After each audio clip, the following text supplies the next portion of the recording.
Everybody, welcome back with the Purplatypus is the name, and welcome to another sort of Convallaria video. Today we're talking Xavier. I'm going to show you how I built him, and maybe you could help me out. I don't know. So here, what are we doing? Basically, this is probably going to be one of my most negative videos that I've released so far. I think Xavier is borderline trash.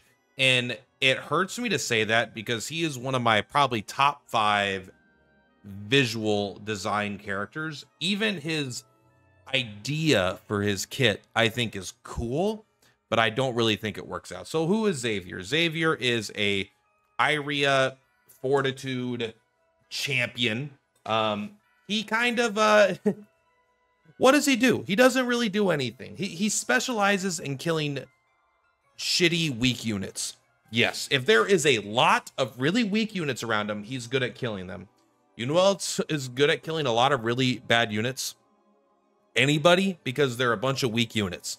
So he has solo carry, the most ridiculously named talent ever. I wish he was good. So for each enemy within a range of 2, this is too small. He needs some buffs. First of all, I think make this range 4. And I think maybe we have something to work with here. And he needs some other buffs too. But basically for every enemy within range 2, his attack increases by 4% up to 16%. So he gets plus 16% attack. I misunderstood this ability until I started using him. At the start or end of the turn, if there are enemies within 1 tile, he deals an additional 30% physical damage. This means he does an actual attack. I didn't know that. I thought it meant it gave him a buff on his next attack that he did. That would give him a thing. But basically, this ability is even weaker than it reads. So if he starts his turn and there's enemies around him, he'll use his AoE attack to hit something for 30%. If he ends his turn, he'll only do it if he didn't start his turn next to somebody. So you can't get this to trigger at both the start and the end of the turn. Meaning, if at the start of your turn, there's only 1 enemy around you, but you're going to move into a spot where you're surrounded by 3 enemies, you're not going to be able to do the follow-up attack after that because he's going to use it against the one character because he automatically uses it when his turn starts. So this ability always turns out to be used at the time I don't want it to. Sometimes if you're just not around anybody, you dash into a bunch of enemies and you get it. It's like, okay, but it's only 30% damage. This is Lash. Lash can proc the same exact thing, except it's piercing damage, and she could do it multiple times a turn. So this is just bad. The 2 tiles, needing 4 characters within 2 tiles, that's like so hard to actually make happen in most fights. It's just bad. And this other half is like, this is actually like nice, but it's bad because it's at 30% and it stays at 30% until 5-star, where it becomes 40%. The only thing that really levels up is this, and it doesn't increase the range. It still stays at 2 tiles. If this went up to 4 tiles over the as he leveled, this would make him more viable, but really the attack isn't his problem. He has good attack. I'm going to show you in the fight that we lost here that he has pretty good attack. The issue is he doesn't have any fucking skills, bro. He's just such a letdown in every department the entire fight. So double-sided halberd feels like it was built for him. Almost all of his attacks are multi-hit attacks, and for each target hit when attacking, increased damage by 4% up to 12%. So you're trying to get next to 4 targets. This will help you do increased damage if you're hitting at least 3 targets. If you have this is basically the exact same thing. So if you're hitting multiple targets, you're going to do more damage. This is going more all in on his kit. He doesn't have any single target attacks, so you might as well go all in on the AoE stuff, because at least he can kill. Like if you end up hitting 4 things, it does do pretty decent damage to those 4 things. He's good at clearing out trash mobs. And then honestly, as far as the trinket, nothing felt synergistic with him. There wasn't like, you could go with like the Maverick's cloak because he usually gets way out there ahead. But the issue is he's not tanky at all. He really needs someone to help him stay alive. Because like you could use this, but I wouldn't recommend using Indomitable Spirit. It's just not good enough to we're gonna have him go up against a couple a couple guardians, which he has an advantage against, and he still gets 2-shot by him. So even with this being at 30% damage, so it just like, it doesn't feel particularly relevant. I just ended up taking a little bit of HP, but really, you kind of just pick your favorite here. You can do whatever you want. Probably the strike back armor is the best, but it's like the best on everybody for the most part, it seems like. So don't worry about it. Let's take a look at his skills. So one of his best skills is Sweeping Bash. This should say a lot about his entire kit. It is a ununique skill, 80% damage in a 3x2 area, and inflicts a physical defense down. This is a very reasonable skill. It is totally fine, and it is one of his best skills. So why is it one of his best skills? Because all of his other skills tend to be pretty bad, except for one other one, I would say. But the thing is, like, this doesn't have any restrictions to it, right? It's 2 energy, and you could just use it, and it's pretty good. It does okay AoE damage. It's fine. Like, I wouldn't purposely put this on my character most of the time, but on this character, I do. So let's take a look here.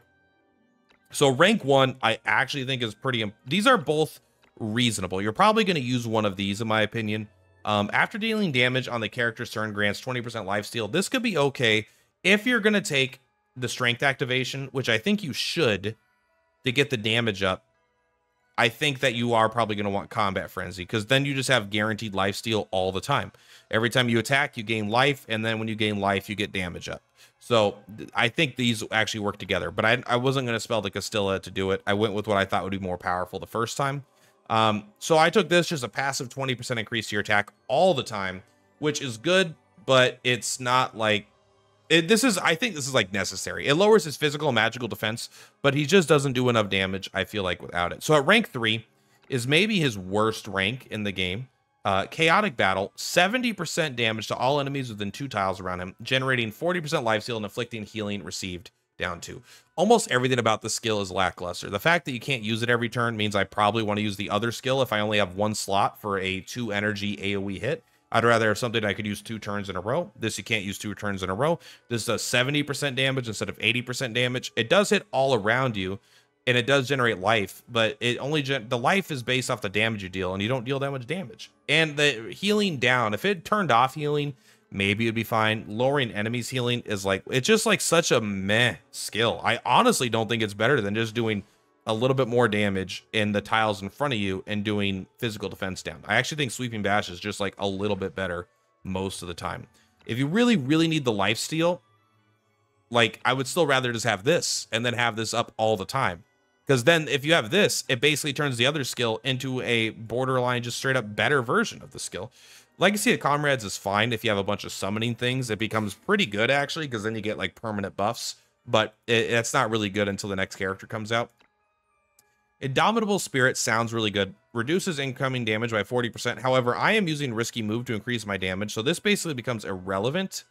It's funny this is called Invincibility. There's nothing remotely invincible about him, but I do understand that this could make him harder to kill. This will make him harder to kill. And the thing is, Combat Frenzy, oh my god. Why do they have to just make it...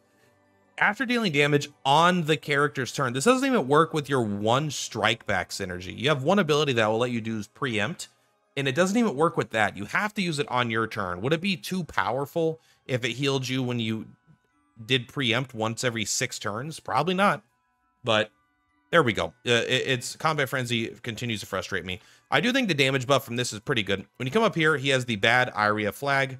Yippee-ki-yay. He's got... I think Flame Sorcerer or Flame Mage, KA Fire Mage or something has the same flag. He didn't get a good one. He got the same bad one. And unfortunately, this ability, I think, is actually just terrible. Because here's things that I would buff, first of all. One thing that I would buff, honestly, this stuff is just like, I would increase the damage, but it's like fine here. The actual buffs I would change are going to be, let this trigger on the start and the end of your turn, always, because I think that's like fair. It's not that powerful anyway. Have this this needs to be a passive where you can't activate it. I think you should be able, because they want it so you can go extra fast. I kind of feel like this should be on an initial cooldown of 1 turn, because this kind of sucks the first turn of combat. The very first turn of combat, you get to go, and you're the fastest character in the game, and it gives you energy. It recovers all your energy. Whoa! You start with 3 energy. This recovers 2 energy at the start of combat. And it's like, yeah, that's like fine, but are you even use? So most of the time I use this, I'm not even in range of an enemy in the first turn of combat. So then I'm just actually, it only is actually recovering 1 energy, and it's just giving me the speed. And is it worth every 5 turns to have speed for 2 turns to have a whole passive slot? No way, bro. If this was on like, if this was like a 4-turn cooldown, or if it was like just something like it, you could choose when to activate it, and maybe it kicked in the following turn. So, but it's just like in the very first turn of combat, usually I'm not in range of anything. If it kicked in on the second round, I think it would be better overall, because maybe I'd have a chance to use my energy on the first round on something. I don't know. He doesn't have a way to like sink his energy into anything. So this ability just always ends up being like, this fucking sucks. Like I feel like I don't get anything out of it. And then it's on 5-turn cooldown before it comes back up. And then finally, rank 11. I mean, here, both these abilities are pretty bad. Feverish attack is whatever. Charge attack is probably better because he is kind of you want to do damage with your skills. It is kind of weird that invincibility doesn't have the built-in lifesteal. Like these, whatever. It's just like, I feel like it's a little bit of a flavor loss. Enrage should have the charged attack, and invincibility should have the feverish attack, but whatever. Rank 11. I feel like this ability is a trap. I feel like this ability is actually bad. And it's crazy because it sounds good. But it comes down to issues, right? So you charge, you deal 90% damage in a big square, and you inflict speed down 2. The best part about this ability is the area of effect speed down, because then it lets your team go first. Edda has an even like better version of it. For Edda's version lowers their defense by 40%, lowers their speed by 150, and is an instant skill for 0 energy. This costs 5 energy. So they're like, you use Spear of Iria, and now you're up to 5 energy on the first turn. You can use Falling Comet Dash on the very first turn of combat. Yes, you can, but it still just does 90% damage. This is less than a normal. Go up to an enemy and do a basic attack against them, okay? This does less than that, especially because the way it is, you charge, right? You charge multiple tiles. Your attack, you don't have the attack unless like maybe it works in a way where you charge and then you get the attack boost. But like I was using it, man, and it just was not doing damage. Even with all this stuff built around it to increase the damage, it felt really weak.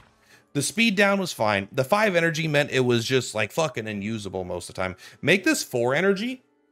If you make this 4 energy, it would be a huge buff. It would become reasonable, because here's what you come across.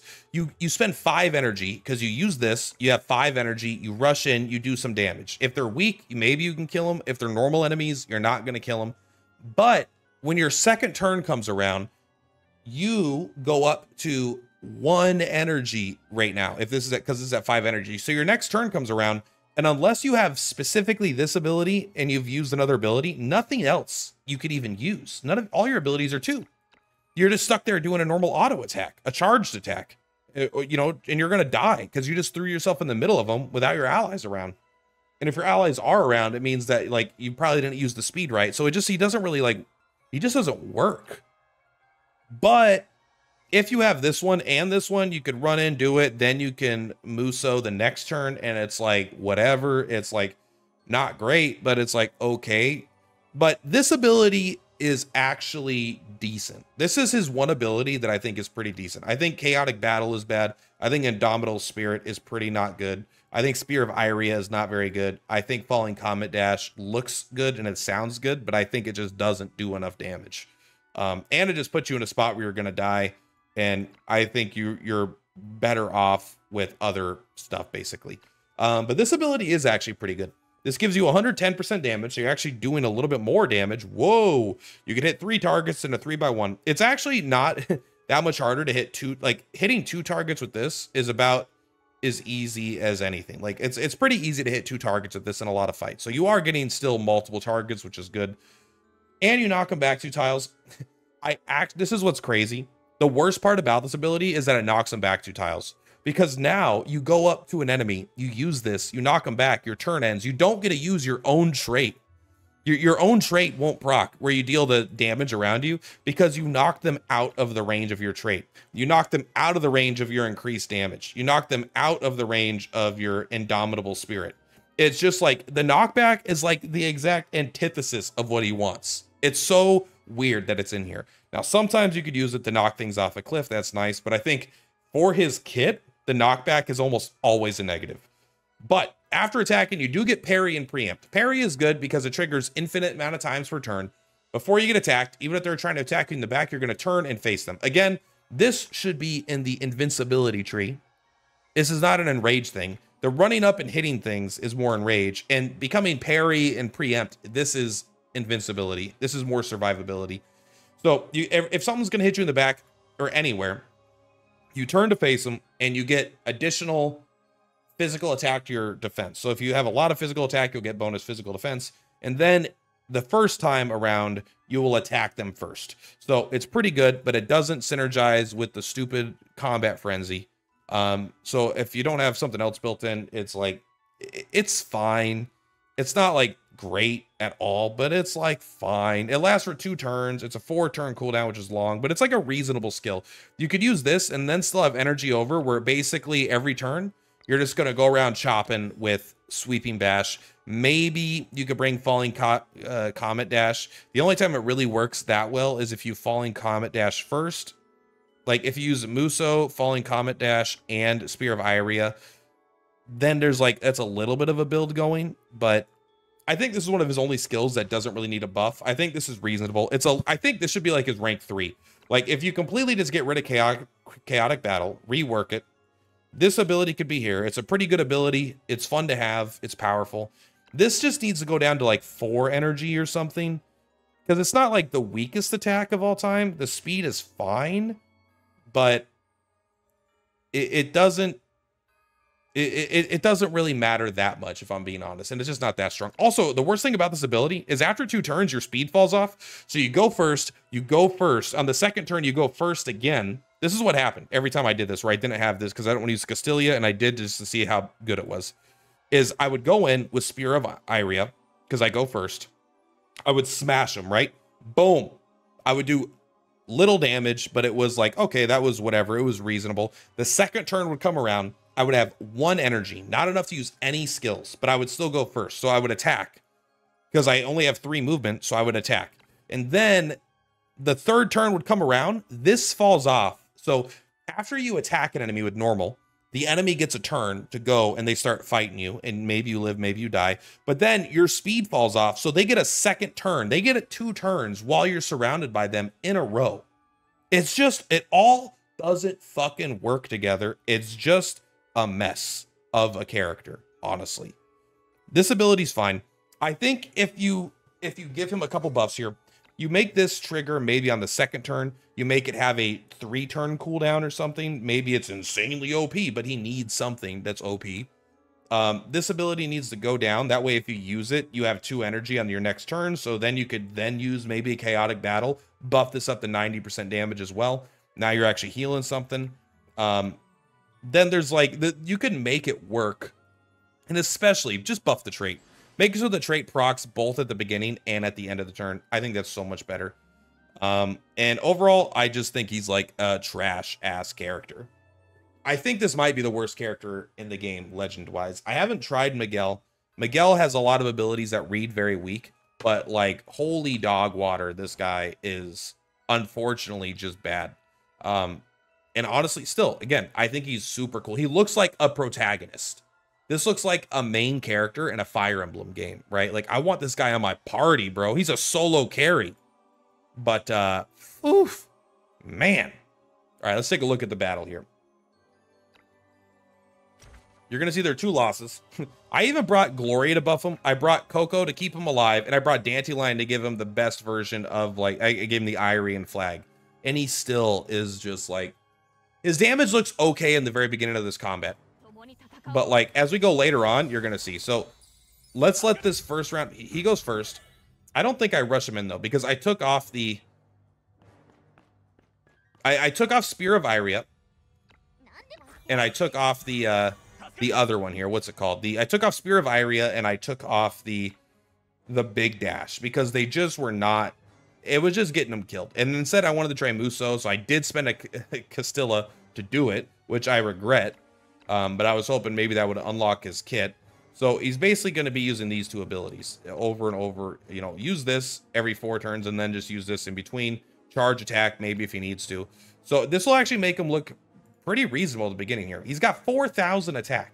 I mean, he's got all the stuff, right? These guys have, what, like 10,000 HP and, you know, thousands of defense, you know, thousands of attack.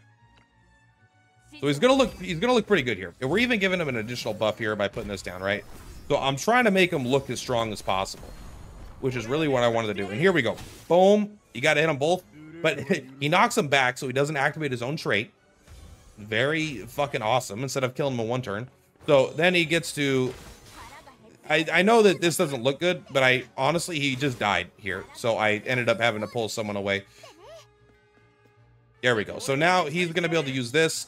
Boom. Look at that. He did good. 5,000 damage to this guy. Boom. And then he got to use his trait. That's awesome. Dandelion did more damage.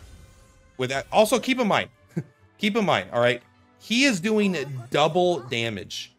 This is a breaker versus a guardian. He is dealing double damage with the advantage, and he hit for 5,000, and Dandelion just hit for 5,000. Dandelion got a crit, but it's like he's at 4,000 attack, and it's just like these abilities just don't have like it's rough. It's rough out here. Watch when he gets to the boss. I was trying to win this, and then I got later into the fight, and I was like, you know what? I don't think I'm going to win this. Let's just get rid of it for now. So 2,800. He couldn't reach, so he's going to charge attack that boulder, teach him who's boss. Charge attack is okay in these situations because it will make your next attack deal damage. And I'm telling you, it's like, yeah, the dash where he hits like 9 squares is cool, but it's 5 energy. It basically has a 5-turn cooldown unless you have a whole team built around giving him energy. It's just like, he's the only breaker on the team, and people are doing, like, Gloria is just doing more damage than him most of the time. It is a very nice, colorful team, though. I think that's one of each, right? We don't have a Seeker. So the reason I use this stage, one, it was the stage available today, but also the boss is a breaker. I was like, the boss is a breaker. I'm going to deal double damage. I'm going to fuck this guy up. Wrong. Can we skip ahead just a little bit? The answer is no. I wish there was a replay button here, because sometimes I want to go backwards. Don't worry. Coco never dies. She does die in this. All right, let's take a look. Do I actually do my combat here? So Gloria is going to use her flag. Is going to hit for how much? 2,300, something like that. I use Ragnarok to try to help me out here because I'm like, I'm going to lose. He has used charge attack because he couldn't, I don't remember. It was like energy problems. But he did get to kill that guy, which is nice. I think he couldn't reach there. I'll admit, this ability didn't look insane, but it still did like 4,000 damage. Roughly. I think it actually did a little more than 4,000. All right, this will be Xavier's turn to shine. He is a breaker. He is going up against a guardian boss with multiple enemies around. Let's go. I had to do that in order to survive and turn that off. Full moon. All right, keep in mind what just happened there. He hit for 3,000 on a crit. He hit for 3,000 on a crit. He hit that guy for 8,000. And I know this guy's like tanky, but like he's got the 50% damage reduction and he's got the stuff. But I'm telling you, like Rawia just fucks this guy up comparatively. It's just, I know it's not like the perfect fight to show high damage numbers, but I mean, this isn't the only fight that I've used him in, but this is the fight that I have recorded. And I lose here. All right, let's get the point. I lose. So this is why I said don't pull on this banner. If you have Xavier, I don't think you should feel bad. The more powerful your account is and the weaker the content is, the better he'll be at just killing everything. You know, you could use There will be times where you just are going to have fun. You're just going to use Falling Comet Dash and kill 6 enemies. And you're like, this is really cool. This guy's a solo carry. Let's go. And then anytime enemies have any stats, he just kind of hits them like they're wet noodles. He just doesn't do anything. Overall, just kind of a dysfunctional kit.